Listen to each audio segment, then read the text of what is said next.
Bienvenue sur Affermir ma foi afin de ne plus être un enfant flottant et emporté à tout vent des doctrines par la tromperie des hommes.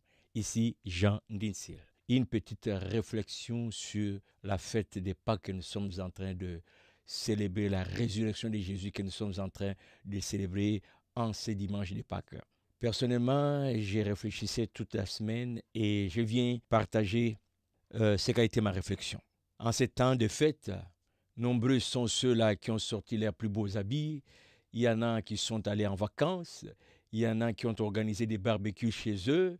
Il y en a qui ont fait un repas spécial. Il y en a qui sont sortis en amis. Toutes sortes d'activités dans différentes églises, des concerts, des soirées agapées, ainsi de suite. Mais est-ce que dans tout ça, chers frères, chères sœurs, tu as pris un moment seul pour réfléchir sur la Pâque? C'est quoi la Pâque? Est-ce que tu es allé dans les Écritures toi-même? Ou tu t'es contenté seulement de la prédication que tu as écoutée à l'église? Je t'invite, si tu ne l'as pas fait, de prendre un moment face à face, toi avec ce Jésus qui a souffert la croix pour ton salut. Je t'amène avec moi dans cette réflexion. Après, je te conseille, je t'encourage de le faire toi-même. Luc chapitre 22, je lis à partir du verset 39 jusqu'au verset 44. Après cette sortie, il alla, selon sa coutume, à la montagne des Oliviers. Ses disciples le suivirent. Lorsqu'il fut arrivé dans ces lieux, il leur dit, « Priez afin que vous ne tombiez pas en tentation. » Puis il s'éloigna d'eux à la distance d'environ un jet de pierre, et, s'étant mis à genoux, il pria, disant, « Père, si tu voulais éloigner de moi cette coupe, toutefois que ma volonté ne se fasse pas, mais la tienne. » Alors un ange apparut du ciel pour le fortifier. Étant en agonie, il priait plus instamment, et sa sueur devint comme des grumeaux de sang qui tombaient à terre. Bien-aimé, ma réflexion m'a amené à comprendre à travers les écrits que Jésus n'est pas allé à la croix comme un héros. Il n'est pas allé dans sa tête, dans son fort intérieur comme quelqu'un qui avait tellement confiance, comme quelqu'un qui n'avait pas peur, comme quelqu'un qui savait que le coup de clou dans ses mains ne ferait absolument rien. Souvent, quand on regarde des films américains où il y a toujours un héros face à des brigands, des gens, des méchants, il est seul. Et dans les films américains, les héros ne traduisent pas une peur. Les héros traduisent toujours une confiance. Je me rappelle personnellement d'une scène d'un film de Arnold Schwarzenegger. J'ai toujours des difficultés à prononcer ces noms. Dans une scène, il est là sur une chaise, il est torturé, affaibli. Il regarde la personne qui lui fait subir la torture en lui disant « Je vais te tuer ». La personne demande quoi? Il répète « Je vais te tuer ». Et la personne rit parce qu'elle se dit « Je te maîtrise déjà, tu as la merci, c'est moi qui ai le pouvoir, je peux faire de toi tout ce que je veux. Tu es dans un état de faiblesse, tu peux rien. Comment peux-tu me tuer? Comment est-ce que cela va arriver ?» Et Arnold, si je ne me trompe pas, en tout cas c'était Arnold, et il dit, il commence à expliquer comment il allait les tuer. Il a décrit la démarche. Je vais prendre ceci, je vais faire cela, et puis je vais te tuer. À la fin, Arnold fait exactement ce qu'il avait dit au monsieur qui les torturait. Donc, il prend les dessus. Jésus n'est pas allé à la croix en regardant la croix et dit « Amenez-moi là, je n'ai pas peur de vos clous là. Ça ne va rien faire, vous allez voir. Et je vais descendre de là. » Non, non. Non, bien-aimé. Et je pense que comme disciple de Jésus-Christ, c'est une grave erreur de ne pas prendre le temps d'essayer de comprendre ce qui s'est passé dans le cœur, dans l'esprit de Jésus-Christ, alors que ce témoignage nous est donné. Ne serait-ce qu'un extrait qui nous est donné. Il faut vraiment réfléchir. Je pense que ça devait avoir un impact, ça devait changer ta vie, ou ta perspective, ou comment tu te considères comme disciple de Jésus-Christ. Je relis et je vais m'attarder sur qu'est-ce que Jésus sentait. Il est dit au verset 42, « Père, si tu voulais éloigner de moi cette coupe, Jésus sollicite le Père. Jésus demande si le scénario peut être changé.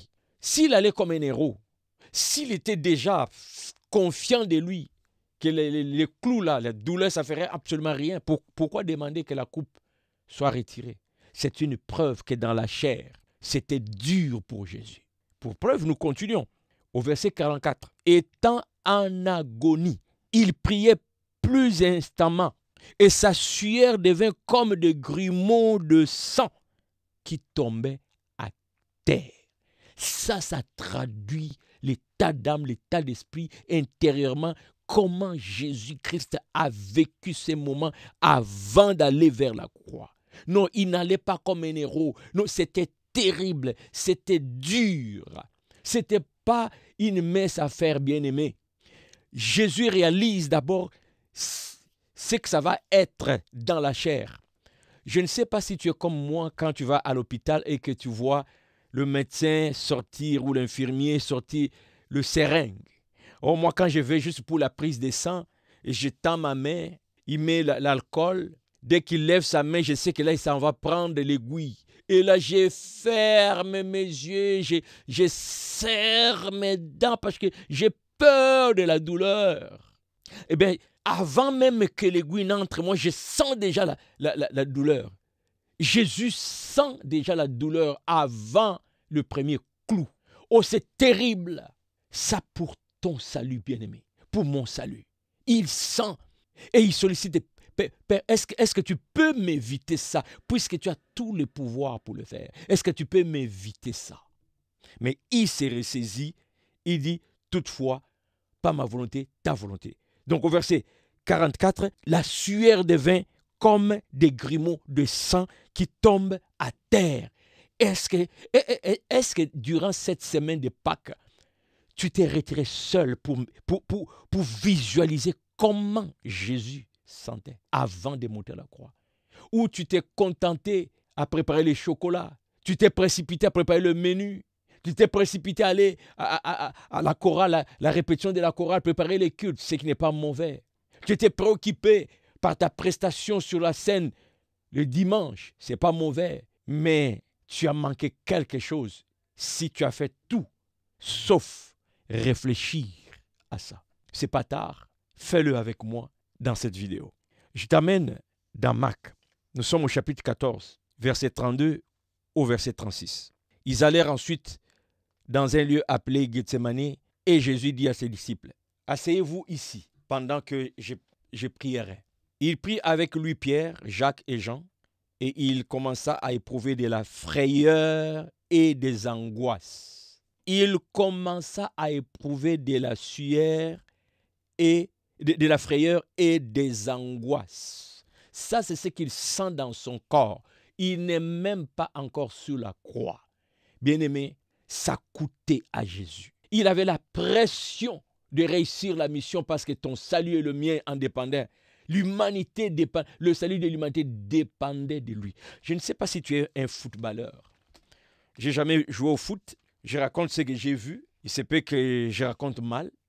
En tout cas, comprends-moi. Je parle comme quelqu'un qui a vu. Lors du mondial, la finale, une équipe qui, après le temps réglementaire, c'est comme ça qu'on dit, on passe à la prolongation, il n'y a pas de gagnant et on va terminer au penalty ou tir au but. Encore là, je ne suis pas sportif vraiment. Si je n'emploie pas les bons termes, excuse-moi. Et là, on arrive à une dernière penalty ou un dernier coup que si tu rates, ton équipe échoue, rate le match.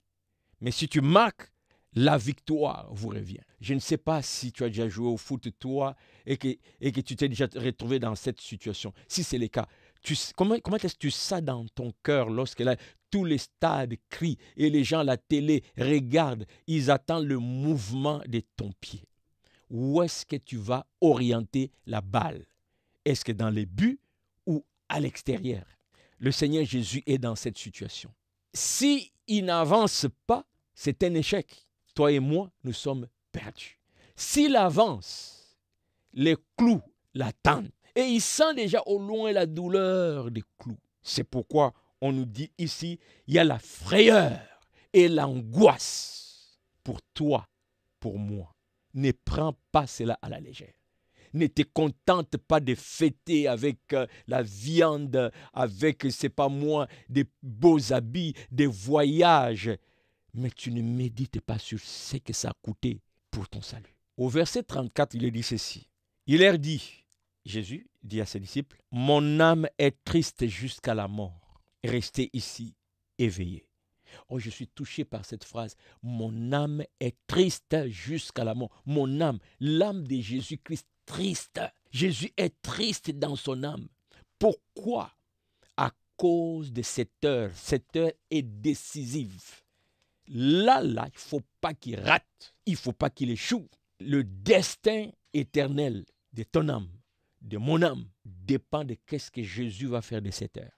Frères, sœurs, ce n'était pas facile.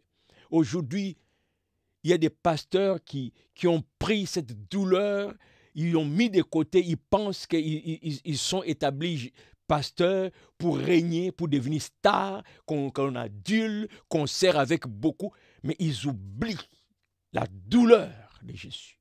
Non, pasteur, ce n'est pas toi qui es monté sur la chair, la croix. Ce n'est pas toi. Tu ne devrais pas voir le ministère comme une occasion de devenir star. Jésus a souffert. Jésus était abattu dans son âme. Toi, tu rêves les jets.